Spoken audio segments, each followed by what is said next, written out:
Assalamualaikum warahmatullahi wabarakatuh.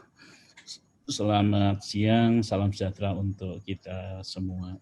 Ya, Yang saya hormati Bapak-bapak dan Ibu-ibu yang siang ini bergabung dalam webinar yang kalau saya cek di sini partisipan kita saat ini ada 299. Alhamdulillah. waduh Pak, Jadi di absen ya Pak Rektor.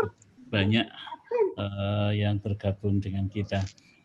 Bapak dan Wonten di YouTube juga Ibu-ibu Pak yang Rektor. saya hormati. Nggih, di YouTube juga banyak Pak Rektor, ngapunten. Oh, di YouTube? Nggih. Karena Oke. kapasitasnya terbatas nggih, ngapunten. Oke, baiklah. Jadi saya hanya baca yang di partisipan ini aja. Oke. Baik, semuanya yang mengikuti baik yang lewat Zoom ini maupun lewat YouTube. Prof. Oki tadi sudah membentangkan pada kita semua policy kebijakan secara nasional, secara makro, bagaimana penelitian itu dirancang, bagaimana penelitian itu memang dikembangkan untuk berbagai baik perguruan tinggi maupun non perguruan tinggi. Nah, tentu lanjutnya kita sekarang ada bagaimana sekarang implementasinya, bagaimana pelaksanaannya di UM. Yang saya sampaikan ini sebenarnya lebih pada kita bincang-bincang dalam satu keluarga besar Universitas Negeri Malang ini. 4 hal yang ingin saya sampaikan pada kesempatan ini. Nanti kita awali dengan kondisi kita seperti apa sih dalam bidang penelitian ini. Yang kedua, potensi dan problem-problem yang kita hadapi itu bagaimana. Terus yang berikutnya nanti sama-sama lah kita lihat riset dan dampak riset. Yang terakhir memang kita akan buat beberapa ya kebijakan yang memang kita terapkan untuk kita laksanakan pada kegiatan kita di tahun-tahun mendatang. Kita akan lihat sama-sama Bapak-bapak dan Ibu apa yang sudah kita kerjakan sampai dengan saat ini. Mungkin Bapak Ibu masih ingat bahwa itu 6 tahun yang lalu itu mengawali saya diamanati sebagai rektor itu membuat kebijakan bahwa 1 dosen, 1 penelitian, 1 publikasi. Jadi itu yang memang kebijakan kita sadari betul bahwa kita memang sangat memerlukan produktivitas dalam hal karya ilmiah itu. Tidak mudah Ibu Bapak, ini kaitan dengan mindset. Kita yang begitu dikenal di bidang pendidikannya, satu sisi harus tetap mempertahankan reputasi kita dalam hal pendidikan, sisi lain kita harus mengejar ketertinggalan kita dalam bidang penelitian. Itulah makanya kita ambil kebijakan tersebut. Dan alhamdulillah memang secara bertahap itu kita laksanakan meskipun pada awalnya yang penting publikasi, tapi sekarang tentu semakin hari ke depan publikasi dengan kriteria tertentu. Jadi kalau kita sekarang punya dosen 1.050-an orang, itu kita bisa berharap bahwa mestinya publikasi kita di jurnal-jurnal berreputasi atau yang tadi sebut Prof. Oki, tidak harus semuanya publikasi, tetapi ada karya-karya yang setara sebenarnya dengan publikasi itu. Nah, itulah kebijakan yang kita coba helat bersama. Bersamaan dengan itu, UM dengan 8 fakultas ini memang sangat beragam ya kondisinya ya dalam hal riset. Ada fakultas-fakultas yang sudah relatif mapan, ada fakultas-fakultas yang memang perlu peningkatan. Secara keseluruhan waktu itu juga kita mulailah bahwa di setiap program studi kita perkuat kelompok bidang keahlian yang kita singkat dengan KBK.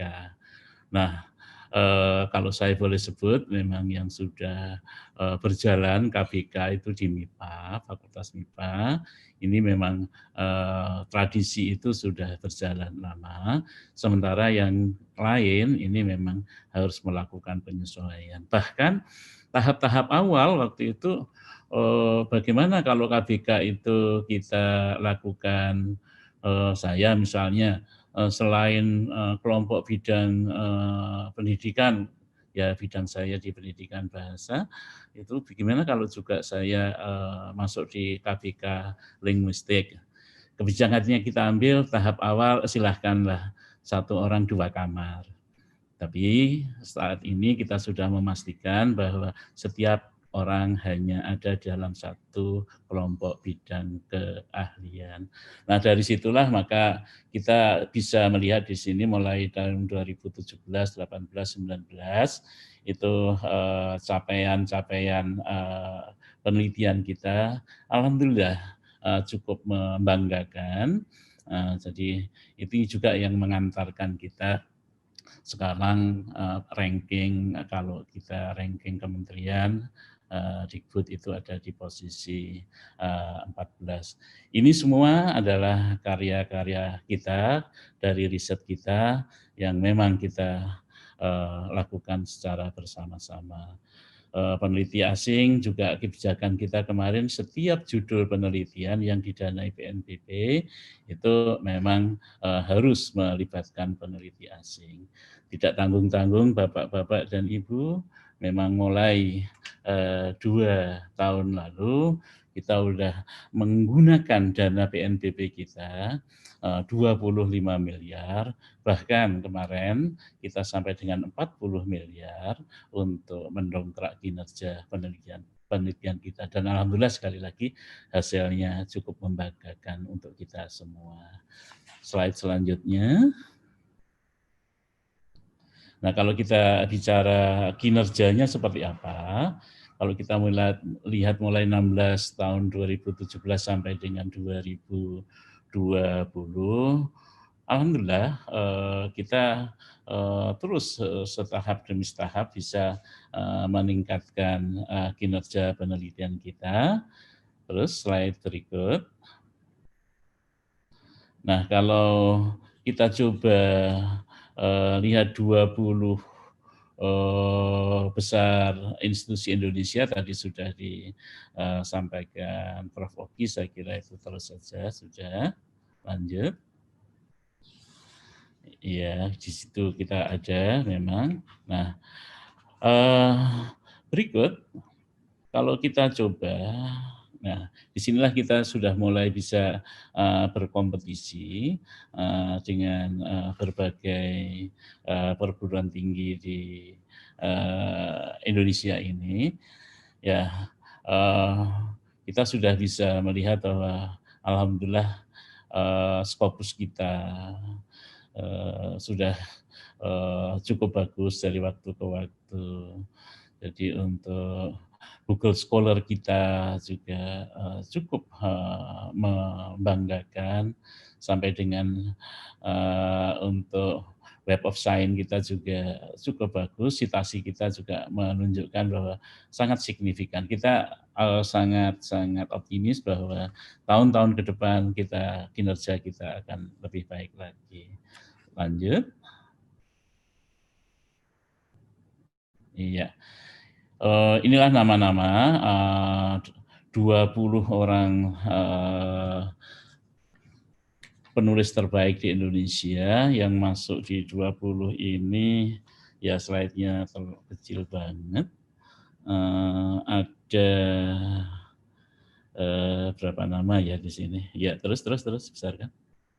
Besar lagi. Oke. Ingat saya ada nama Pak Nandang ya di situ ya. Ada nama Pak Taufik ya, ini Pak Taufik gitu ya, dan seterusnya. Kita sangat bersyukur bahwa ada 16 nama masuk 500 besar peneliti di Indonesia. Jadi yang lalu kita sudah share itu, kita sudah sampaikan pada warga kita semua. Oke, ini sekali lagi tahap awal, masih permulaan. Kita masih berharap banyak sekali ke depan lebih baik lagi. Lanjut. Nah, kalau kita lihat perkembangan kinerja riset kita, jadi produktivitas penelitian kita, apakah kita sudah berkontribusi? Ya, kalau bicara ranking, ya ini memang kita ada di ranking nasional, posisi kita memang di 19. Kalau untuk skor update kita 3 tahun terakhir memang arahnya kita memang sudah on track lah untuk menuju perguruan tinggi seperti yang sama-sama kita harapkan. Jadi insya Allah bahwa jalan kita sudah benar untuk bisa mengantarkan, membawa lembaga kita menjadi salah satu lembaga yang terbaik di Indonesia ini. Lanjut. Ya, slide berikutnya. Oke. Bidang keahlian, nah ini juga tadi sudah dipaparkan sebenarnya secara nasional dari segi pembiayaan, humaniora, termasuk pendidikan ada di dalamnya, itu dialokasikan 30%. Kita seringkali teman-teman non eksakta dan non teknik berpandangan bahwa ruang gerak bidang tersebut itu sempit, support pembiayaannya juga kecil. Jadi Prof. Oki yang di RPM sudah jelas menyampaikan pada kita itu tidak benar. Jadi cukup besar itu 30% dari total anggaran itu untuk sosial, ekonomi, humaniora termasuk pendidikan di dalamnya. Begitu juga di PNBP kita juga memberikan support yang cukup untuk seluruh bidangnya. Oleh karena itu sekali lagi saya mengajak kita semua, yuk kita terus melakukan kegiatan-kegiatan penelitian untuk bisa menjadikan kita dan lembaga kita lebih produktif ke depan. Lanjut. Ya, ini tadi yang saya sebut-sebut ada 16 nama yang alhamdulillah mengharumkan nama UM di kancah nasional, bahwa kita ternyata bisa berkompetisi dengan perguruan tinggi yang lebih dahulu settle, mapan di bidang penelitian. Jadi saya menyebut kita relatif sebagai pendatang baru untuk kiprah di dalam bidang ini. Lanjut. Ya, kalau kita bicara Scopus, ya kita memang beberapa waktu lalu sering mendengar kok semuanya Scopus terus sih. Apakah memang hidup ini hanya untuk Scopus? Bapak Ibu, saya ingin sampaikan bahwa sebenarnya rankings ini adalah tujuan antara, bukan tujuan akhir kita untuk mengembangkan lembaga kita ini. Jadi ujungnya adalah seperti yang disampaikan di Cambridge-Tech tadi, bahwa riset karya kita itu adalah bagaimana membuat hidup ini menjadi lebih indah, hidup ini menjadi lebih nyaman, bagaimana hidup ini menjadi lebih aman. Kalau saya sederhanakan seperti itu. Nah, oleh karena itu semua soal Scopus dan seterusnya ujungnya adalah kita akan ditagih. Dampaknya kayak apa? Apakah itu bisa, kalau itu riset bidang pendidikan, apakah bisa pendidikan ini menjadi lebih baik? Kontribusi yang diberikan apa? Begitu seterusnya rangkaian pertanyaannya. Jadi kalau toh kita tahap awal ini masih sibuk bicara soal ranking, soal Scopus dan sejenisnya, ini tidak lain adalah tujuan antara, yang tujuan akhirnya adalah sekali lagi kita ingin memberikan kontribusi untuk seluruh umat manusia, khususnya tentu Indonesia. Saya kira itu. Lanjut. Iya. Sekarang kita bicara soal potensinya. Jadi kita saat ini punya 85 profesor dan mudah-mudahan dalam waktu tidak lama lagi ada ya 9 lagi lah, 9 profesor bisa segera turun. Terus kita punya doktor 388, meskipun tadi disebut di antara 85 profesor itu kita tidak beda-bedakan luar negeri dalam negeri. Saya sendiri juga lulusan dalam negeri. Memang ini perlu terus didorong begitu ya, agar berimbang juga untuk keluar mengambil PhD di luar itu menjadi kebijakan lembaga, Ibu Bapak. Jadi kemarin semua pegawai kita, dosen baru kita itu taken kontrak untuk ambil S3-nya di luar negeri. Tentu bukan asal luar negeri, ada kriteria tertentu yang harus dipenuhi. Kenapa? Ini sekali lagi agar kita bisa cepat juga berinteraksi dengan dunia internasional, dengan alumni-alumni, dosen-dosen kita yang alumni dari berbagai perguruan tinggi di luar sana. Magister kita memang ada 678. Nah, yang berikutnya inilah yang luar biasa potensinya, 30.000 mahasiswa. Ini yang potensi-potensi yang seakan-akan yang lalu itu apalah artinya skripsi, kan nggak bisa dibuat publikasi. Loh, kenapa tidak gitu loh. Jadi kalau kita sekarang mewajibkan 1 orang dosen itu 1 publikasi, itu artinya bahwa Bapak dan Ibu kalau publikasi itu ditulis oleh 4 orang berarti dia baru 1/4 Ibu Bapak memenuhi target itu. Jadi kita memang mendorong itu untuk bisa dilakukan seperti itu hitung-hitungannya. Hanya dengan cara itu kita memang bisa berkompetisi nanti lebih luas lagi. Semua dosen tentu membimbing mahasiswa untuk penulisan skripsi dan yang doktor tentunya di tesis dan disertasi. Ini semua adalah potensi yang kalau kita pandai memanfaatkannya, pandai mengelolanya, semuanya bisa akan berakhir dengan publikasi dan tentunya kalau ditindaklanjuti dengan haji dan seterusnya. Sarana prasarana cukup majulah kita, bahwa tidak sempurna ya, tapi cukuplah.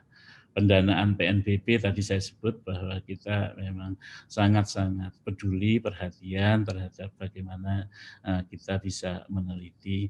Kalau dalam batas tertentu kita berkompetisi di luar masih kalah, maka di dalam kita latih agar kuat nanti berkompetisi di luar.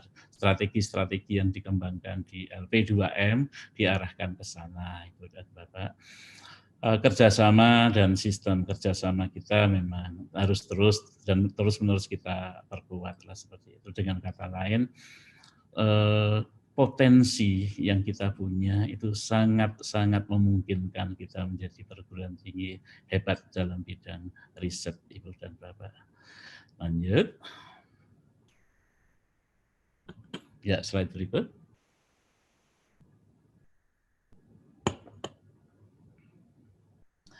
Nah, kalau kita bicara tentang problemnya, Bapak, apa sih masalahnya yang kita, kalau kita coba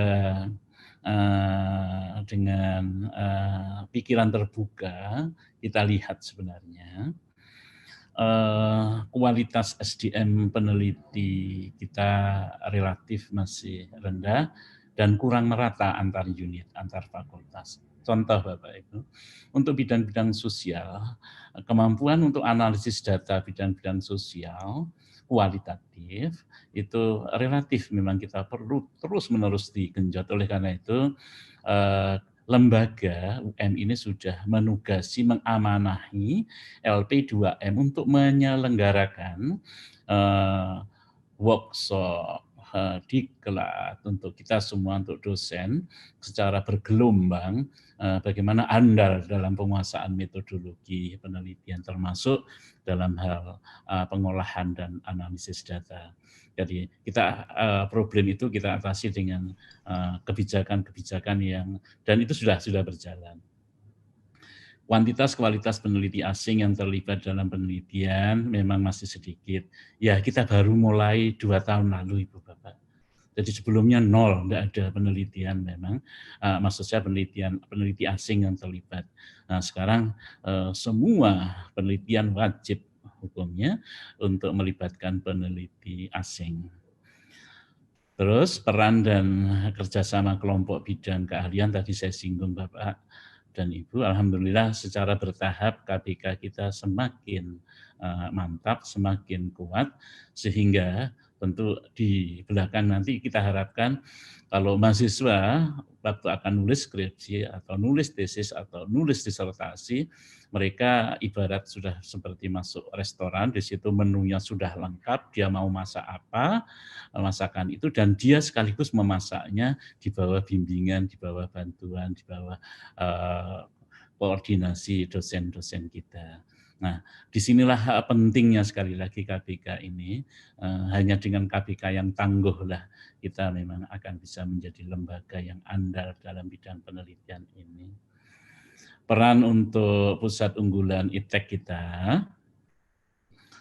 dan pusat-pusat penelitian ini mengkoordinasikan multidisiplin ini memang belum optimal. Iya Bapak Ibu, kita baru ada material maju dan satu lagi memang kita arahkan pada untuk disruptive learning innovation itu. Jadi apakah hanya 2? Tentunya tidak. Jadi 2 PUI ini kita arahkan, kita dorong kuat, nanti akan kita lahirkan juga PUI yang lain. Kuantitas dan kualitas proposal yang masih kurang merata, Bapak dan Ibu, kita tahu bahwa ketentuan untuk secara nasional itu dalam kompetisi itu minimal memang satu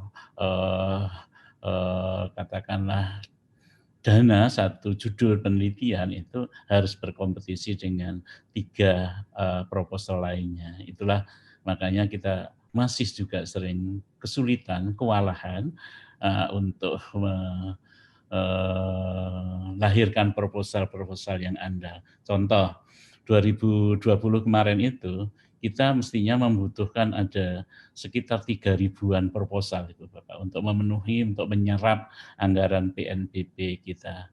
Alhamdulillah terus kita upayakan meskipun belum terpenuhi sepenuhnya, arah ke sana sudah bisa kita wujudkan. Slide berikut.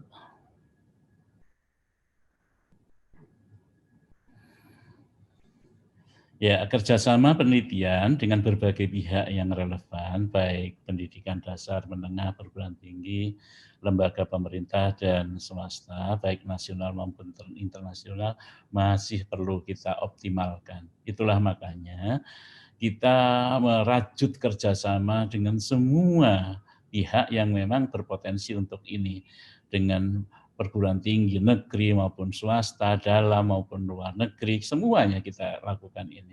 Arahnya sekali lagi memang kita membutuhkan itu semua. Bahkan, Ibu Bapak, kalau kemarin kita mengirim 20 dosen kita untuk ambil PhD keluar, itu selain kewajiban mereka menyelesaikan studi, mereka harus menjadi penghubung nantinya pasca dia lulus dengan lembaga dia tempat belajar, dan itu harus dirawat secara terus-menerus. Dengan cara inilah kita akan punya mitra-mitra perguruan tinggi yang baguslah di luar sana. Kuantitas kualitas publikasi ilmiah maupun internasional memang masih belum maksimal, tapi alhamdulillah dari tahun 2015-an yang hanya saya menyebut 20-an sekian publikasi, sekarang kita sudah bisa merangkak sampai 1 tahun bisa 700 sampai 800 publikasi. Peningkatan yang signifikan dan memang harus terus kita tingkatkan lagi. Untuk hak kekayaan intelektual juga demikian, kita memang terus juga perbaiki dari waktu ke waktu. Nah, sekarang kaitan dengan mahasiswa, coba diteruskan slide berikutnya. Jadi problem-problem yang terkait dengan ya, lanjut berikutnya, slide berikut. Ya, kembali yang mahasiswa tadi. Oke. Bapak Ibu, kita memang sekarang berhadapan dengan aturan yang memang tidak bisa lagi kita tawar, bahwa mahasiswa yang ada di pangkalan data di perguruan pendidikan tinggi itu sebagai tolok ukur melihat semuanya. Dan kalau mereka katakanlah belum lulus tetap nongkrong, nah itu memang jadi masalah.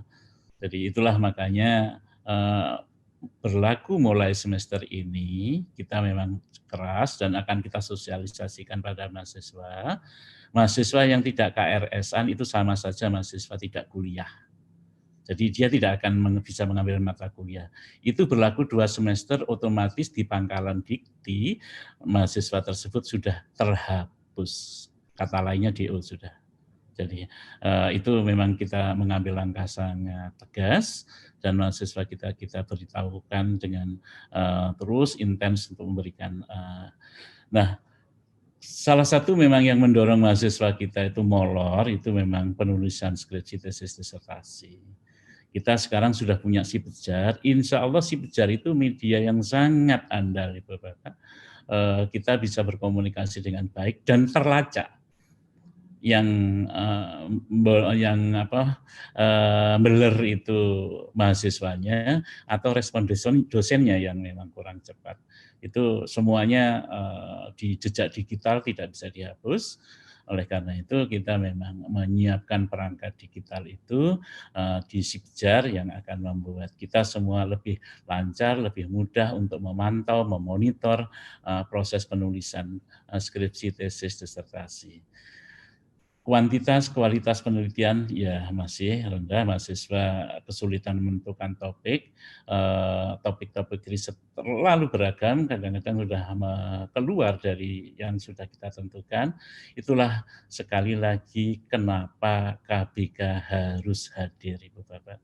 Jadi untuk mempercepat studi mahasiswa, jadi dia tadi saya sebut seperti masuk di rumah makan, dia sudah ada menu ini, kalau dia mengambil ini maka dia akan mengerjakan itu dan seterusnya seperti itu. Jadi oleh karena itu satu KBK itu sudah bisa merancang 5 tahun ke depan itu mau meneliti apa aja, topiknya bagaimana, sampai si detail-detailnya diurai, di situ yang disodorkan kepada mahasiswa yang akan menulis skripsi. Di situ memang kita perlukan untuk langkah-langkah yang akan datang. Berikut.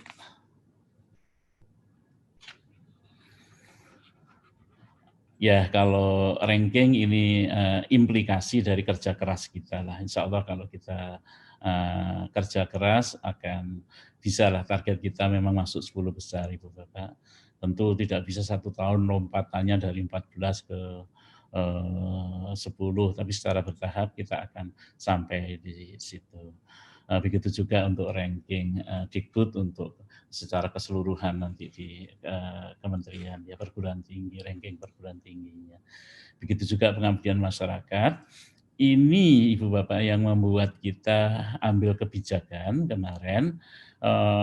Kenapa ini sangat jauh tertinggal, yang penelitiannya itu cuman sudah ada di 14, pengabdiannya ada di 59. Karena yang mengabdi ini umumnya kita yang urusannya mau naik pangkat baru pengabdian. Kebijakan yang kita ambil sekarang, setiap penelitian yang kita ikuti harus disertai dengan kegiatan penelitian. Jadi proposal pengabdian itu akan mengikuti proposal penelitian. Kebijakan itu kita terapkan terhitung mulai tahun kemarin sebenarnya. Tahun ini ya karena ada COVID dan seterusnya, oke lah. Kita masih bisa memakluminya. Dosen lebih suka meneliti dibanding mengabdi ya, karena melihatnya ya tentu dari perspektif tadi. Jadi begitu itu menjadi satu kesatuan maka kondisinya akan berubah. Harapan kita begitu. Slide berikut.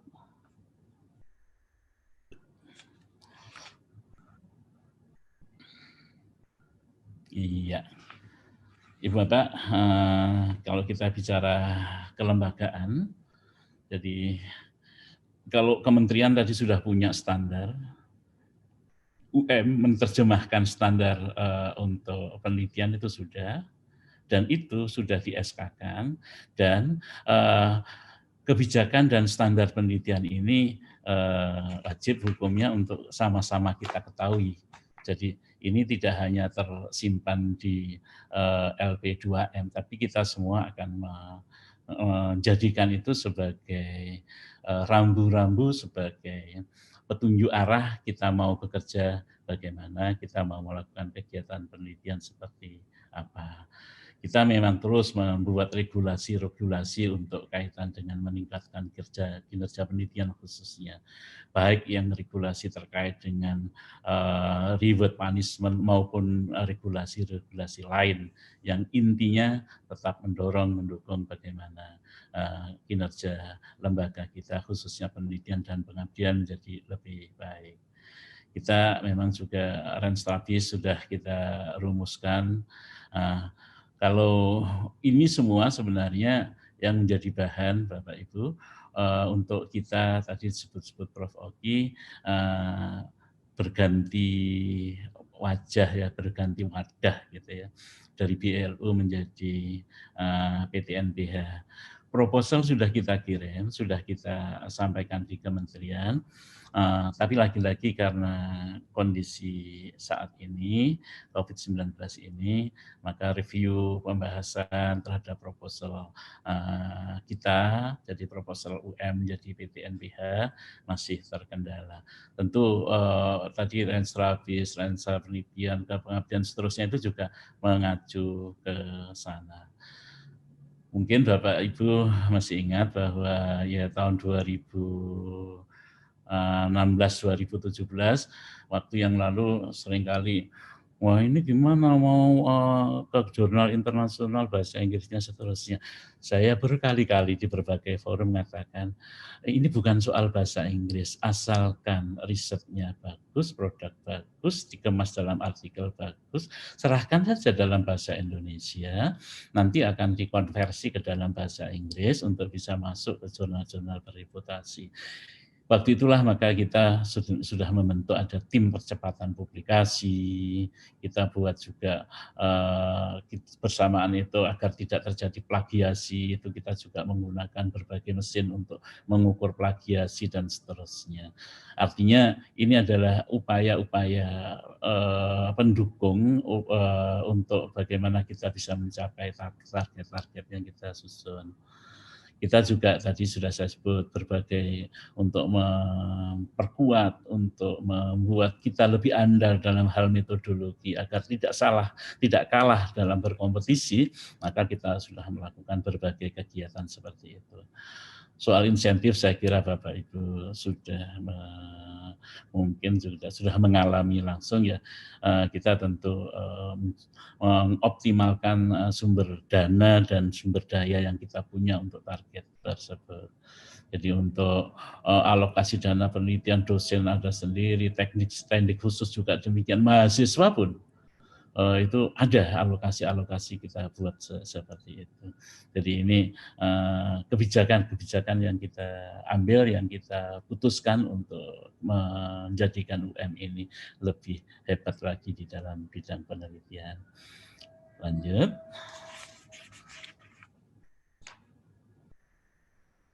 Jadi tadi saya singgung sebenarnya, apakah publikasi itu tujuan akhir? Bukan. Jadi di situ itu antara saja. Jadi memang kita ada sekian target-target yang kita perlu lakukan ya. Jadi di situ kita agar luaran riset ini berdampak, memang kita perlu melakukan beberapa kegiatan, bahwa untuk publikasi itu ya dan seterusnya, pada ujungnya selalu memberikan menjawab pertanyaan apa yang bisa diberikan oleh penelitian dan penelitian itu. Jadi bukan sekedar hanya artikel, bukan hanya sekedar publikasi saja, tapi mesti ujungnya akan ditanya apa dampaknya. Karena pada akhirnya nanti Ibu Bapak, yang dilihat bukan semata berapa jumlahnya publikasi, tetapi dampak apa yang diberikan oleh lembaga ini. Tadi saya menyebut menjadikan hidup lebih indah, lebih aman, lebih nyaman, seperti itu. Berikut. Ya, indikator dampak saya kira seperti itu. Oke, terus saja ya, lanjut. Iya. Nah, kalau bagaimana untuk penataan KVK kita, tadi sebagian besar sudah saya paparkan. Terus saja kalau begitu. Ya, slide berikut. Iya, slide berikutnya. Iya. Terus. Nah, inilah tadi yang saya singgung Bapak Ibu. Jadi satu orang, jadi satu dosen hanya satu KVK. Satu KVK terdiri atas pakar-pakar dalam satu bidang itu. Jadi sekarang sudah seperti itu kebijakan kita, arah kita. Kita memang hanya memungkinkan seseorang itu hanya dalam satu KVK. Dengan demikian nanti di web kita akan, kalau cari pakar apa gitu, langsung masuk web, langsung ketemu di dalam KVK itu. Tidak usah harus bertanya-tanya dulu ke sana kemari. Next. Slide berikut. Ya, apa saja tugas KVK itulah jadi tadi sudah saya singgung. Oke, lanjut.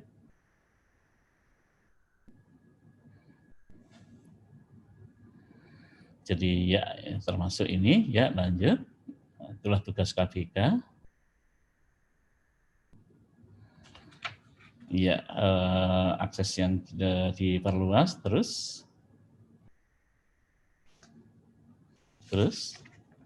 Iya. Lanjut. Jadi kita sudah menuangkannya ke dalam bentuk pedoman-pedoman, ya. Bapak dan Ibu, kita buat kebijakan ini bahwa semua mahasiswa gitu, mesti dia akan unggah untuk repositorinya, ya, untuk skripsinya. Bahkan sekarang untuk bahwa Gema Karsata mahasiswa terus beraktivitas juga, dan 1 tahun itu juga kita dorong mahasiswa kita untuk melahirkan satu karyanya sesuai dengan bidang masing-masing, tidak harus karya ilmiah, dan itulah yang kita masukkan ke dalam Gema Karsata. Jadi kalau dosen satu publikasi ilmiah itu, kalau mahasiswa kita dorong setiap mahasiswa 1 tahun ada karya yang dia hasilkan. Ini yang sebenarnya juga untuk melengkapi, karena mahasiswa lulus itu nantinya sekarang tidak hanya ijazah dan transkrip, ada lagi SKPI, jadi ada surat keterangan pendamping ijazah. Ya, surat keterangan pendamping ijazah itulah nanti yang diisi dengan unggahan karya-karya monumental dari mahasiswa kita. Kalau mahasiswa S2, aturannya sudah jelas, saya kira Bapak Ibu sudah paham betul bahwa ya dia memang kita harapkan untuk bisa ya paling tidak Q4 lah gitu. Jadi ya, atau ada di conference series yang seperti itu. Jadi kalau mahasiswa 3 harapannya ya paling rendah Q3, ya Q2 kalau bisa Q1 memang luar biasa seperti itu. Jadi inilah berbagai upaya yang sudah kita rancang, kita siapkan untuk kita semua. Lanjut. Ya khusus untuk COVID, ya seperti yang sudah Bapak Ibu jalani bahwa kita memang harus lakukan ada refocusing, ada penyesuaian, bahkan ada penundaan. Ya itu udahlah memang kebijakan yang harus kita ambil untuk mengatasi kendala COVID ini. Saya kira seperti itu.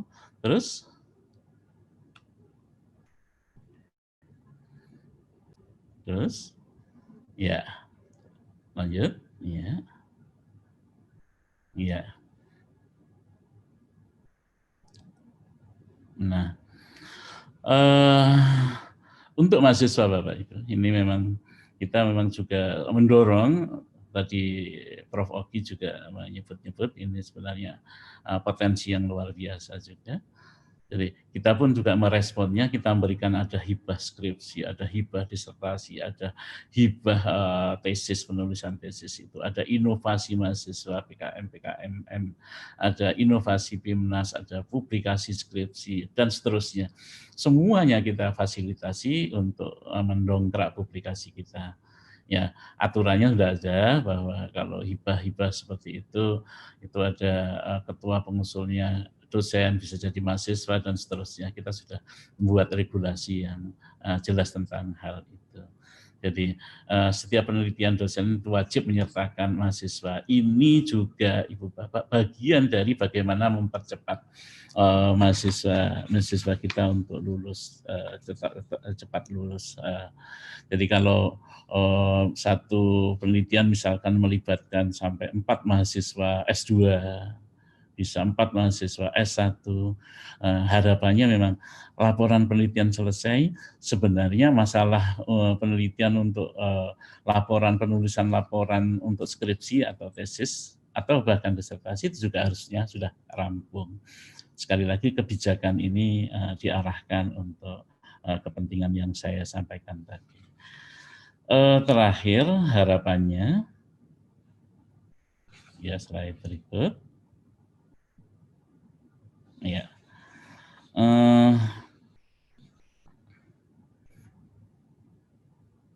inilah Ibu Bapak, jadi harapan-harapan kita ya. Kalau dosen mahasiswa semuanya berkontribusi seperti tadi, UM pasti akan maju. Jika KBK jalan, maka tidak ada lagi mahasiswa yang akan bingung soal topik yang mau ditulis apa. Jika kebijakan ini dijalankan, tidak ada lagi mahasiswa yang tidak tepat waktu lulusnya. Jika KBK jalan, maka tidak ada lagi mahasiswa yang bingung dengan biaya risetnya karena sudah tercover dengan riset Pak dosennya tadi atau yang dibiayai lembaga. Jika KBK-nya kuat, otomatis risetnya juga akan kuat, luaran berdampaknya akan hebat. Saya kira itu yang perlu saya sampaikan pada kita semua, dan itu semua sudah kita jalankan selama ini. Saya kira mungkin dialog akan lebih bagus untuk bisa mengurai kalau memang ada persoalan yang perlu kita bicarakan.